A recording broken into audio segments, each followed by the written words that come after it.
time is it? It's Christian Family Business Time. Hello and welcome to the show. My name's Jay Smull, and I am with Cohesive Families.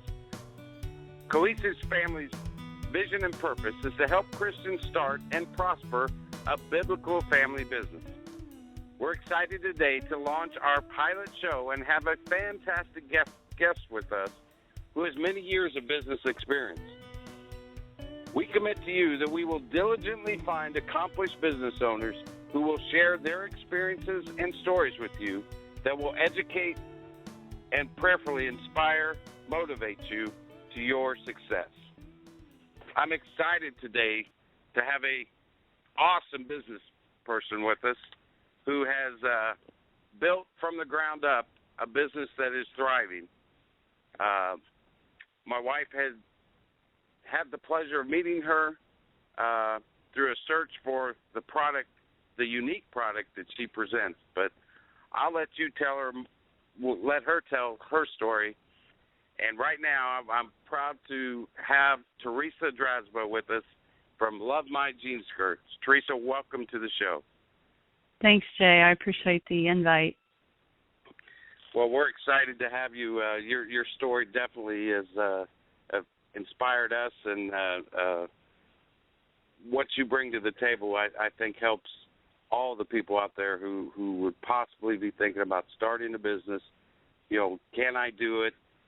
Do I have what it takes? And I tell you, Theresa, you guys, your story, your family, what you've accomplished really inspires us. Why don't you, we have about a half an hour here to talk. Why don't you tell me how you got started and how the challenges that you've kind of overcome, and let's share with the people your heart of what you believe anyone can do in starting a business. Okay.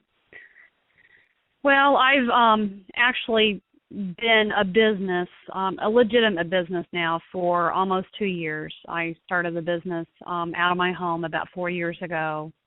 I had come through some situations in my life. I've always been able to find ways to make money at home. I've sold on eBay. I've been involved in selling medical plans online. I've actually been online, doing business online for about 10 years. I'd finally got tired of trying to make money for someone else with multi-level marketing companies and that sort of thing, and really was at my end with that. And I could get so far involved with those types of companies and then really burn out because it wasn't my heartbeat. It wasn't what I felt in my heart I should be doing.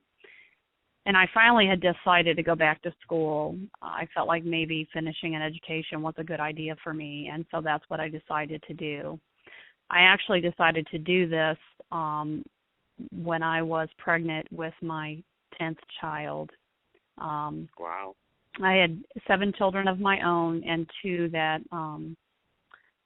were my husband's, and this was our 10th child between the two of us. I was 39 years old. I had really been through a rough year that year, losing my pastor 25 years and buried 2 of my children's father. It had been a rough year for me, but I was I don't know what inspired me to go back to school, but I decided I want to go back to school to do something different. And so I had my baby in November, and then in that January, I went back to school. The only classes that were available at the time was an American history and a conservation biology course. Needless to say, my last child was the one that had the worst case of colic I've ever seen, and she cried nonstop. And so as a mom of 10 children and trying to manage through everything, I spent many nights crying and trying to get through those college classes. Really had to question God as to why I was there and what I was doing, and felt like I was spinning my wheels. And my husband had told me I needed to quit, and I didn't want to quit, and my daughter was in college at the time as well, and she said, Mom, Steve's to get you a degree. And I'm like, I haven't been in school for 20 years, and I don't want to walk out with just C's. So I was determined on top of everything else that I was going to make, at least a B in those classes. And, tenacity. Yeah, well, Yeah. sometimes I wonder if it's not insanity. But anyway, I was determined that I was not gonna. Yeah, I am a high school dropout. I was pregnant at 16. I've kind of got a testimony, I feel, and I was pregnant at 16, dropped out of high school. I did later get my GED and did some college, but I really wanted a college, felt like I wanted a college education, and so that's, and I knew that the MLM market was not for me. It was never gonna be the fire that I needed to push through whatever God had called me to do, and so I thought at this time it was what I needed to be doing, and so I was determined that I at least wasn't gonna quit. And it was definitely a real battle. It was a real struggle. My husband was frustrated, my house was frustrated, but I was determined to do that. And I actually ended up in May, finished those classes. I ended up with an A in conservation biology, a very high A, and a B in American history. And I was proud of my accomplishment, but yet really still very much question why God would have asked me to do that, because I don't believe anything happens in our life without reason or without purpose. If we're called, the Bible says that all things are called, all things are called to be done according to His purpose. All things work together for His purpose. And so I believe that, but I definitely was confused. May of that year, between May and October, my son was 17, and because of the year prior and things we had been through, he started struggling in some areas, drinking a little bit and some other stuff. And by the time he turned 18, which was that October, he decided that he was going to move out, that he had gotten some trouble with us, and we have standards, and he didn't want to live up to those standards. And so he decided that he was going to go ahead and move out. And I was very sad, because he was in his last year of high school, a very, very talented young man, a very smart young man, and I was really brokenhearted by his decision. I had, prior to and during my going back to school, I also had sold on eBay. I become an eBay power seller and was able to move product on eBay pretty well. And so I did not have the heart at this point to move another child into his bedroom that he had moved out. And so I decided I was going to move my eBay stuff into this room. And it was a nice place for me, because through the year and a half that I had been battling some things, I really needed some healing time. And so I finally found my spot. It was not in our bedroom anymore. It was kind of my own place. But I decided I thought, I have this sewing equipment I can sew. I think I'll just, move all my sewing stuff into this room as well. And I made a skirt. I made one for myself. I had no intention whatsoever but to make a skirt for myself. Needless to say, I wore it to church, and the ladies that are buying at the high-end stores started demanding that I make skirts. And so you were forced. So that's sort of what happened, and I started making skirts, and I started really taking a look at, where I had been, what God had brought me through, what my purpose, what my calling was. I healed in that room, but I spent time really, doing some soul searching within myself. And I started on Facebook is how I did it. I had actually a gentleman from our church who was the youth president of our organization at the time, who was definitely well known for his marketing skills, told me, you have to get a Facebook page. And so that's how I started. Actually, that was in 2009.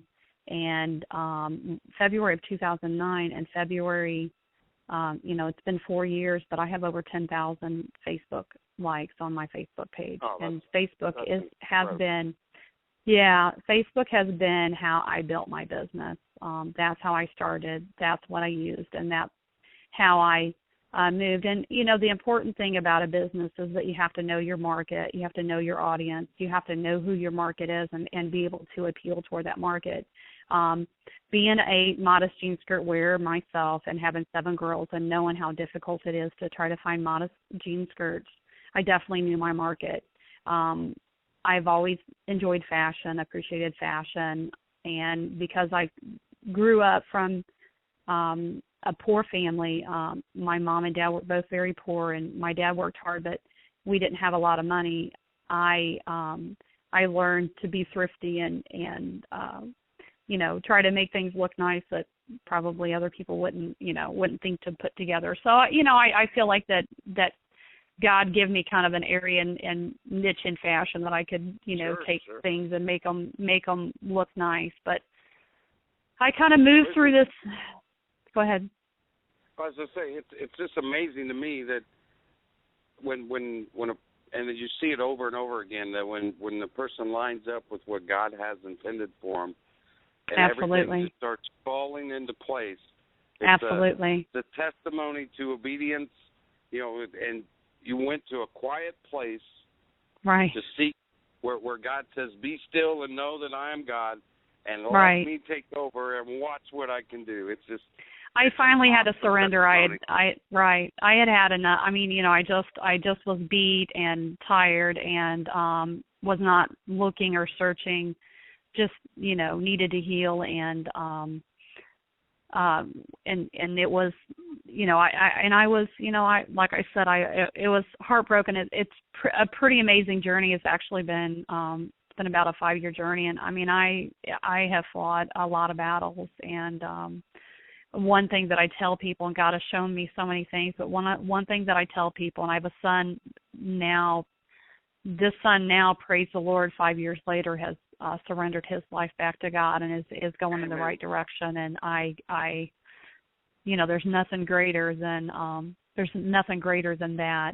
But it was really hard to persevere. But he had told me, before that, he had said, Mom, I know God's got a plan, although he wasn't, going in the right direction. He said, I know God's got a plan for my life, and God's going to do what he's going to do. And God showed me, and what he showed me was that God has a plan and a purpose for all of us. The problem is if we're not walking in his will in all areas in our life, and no one's perfect, and we all fall and we all fail, but our heart and our intent and our heart every single day of our life should be to be closer to God and have a closer relationship with God. And Amen. If we're following that purpose daily, what happens, the difference between me and my son who was not making that daily commitment, is that those people, and I truly believe, Jay, and when you and Angela and come and we visited for the first time, I knew that we shared the same heartbeat, and that God has a purpose and a plan for all of us, and that we all have a talent and we all have a gift and we all have something within us that the world needs and wants, and that we can give and we can use that. And God has used my business for a ministry, and I could go on, and maybe we'll do another interview another day, but God has opened so many doors as far as, allowing me to minister to people. But, I told my son, I said, the difference between you and me, and what God showed me, what he showed me, in a vision in my mind, however you want to call it, was that when you're walking in his will, those doors come right open. You don't have to knock. You don't have to push. You don't have to pull. Amen. You don't have to. And when you're not walking in the will of God, those are still your talents and gifts, but you're banging, beating on every single door trying to get in. And you may get through that door after a battle, and then there's another door. When you're walking in the will of God and doing God's will. And he absolutely. And so then what happens when you have made that decision and you know that it's God, you know that you're in the will of God, okay? He does those things. He creates, performs. There's miraculous things that happen. And then at the down times, because new business is just, it's not easy. It's not an easy path. It's not something I would recommend for anybody. But the faith is knowing and seeing where God brought me from, and knowing I can look at particular moments throughout this business and go, you know what, that was absolutely God.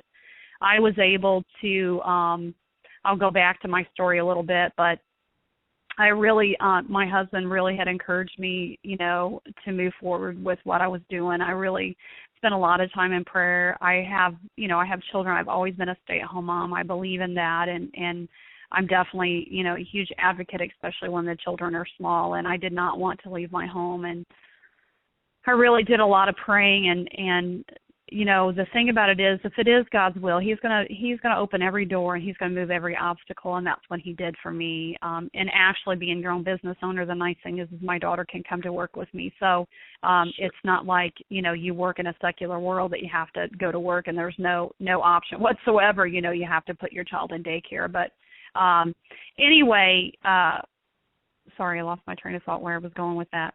But anyway, really my last moment for saying I'm going to take this from a home hobby to a business. I remember specifically getting on my knees that day, and it was it was a real battle. I mean, I had done the market research. I knew it was a go with that. I knew that in 3 to 5 years that there was not going to be any skirts. And I knew somebody, I felt a drive and a passion to step up to the plate and say, somebody's got to be the one who steps up and says, if you can't find a skirt anywhere else, a modest skirt, you're going to find it here. Somebody has to fight that battle, Sure. And I really felt a drive and a passion and and a desire. But I was on my knees, and I said, God, I really need to know today. Today's my day, and I've got to make a decision today, because I really had been back and forth. And it was really in His hands. I could go either direction. The truth is, I did not desire to have a business outside my home at that time in my life.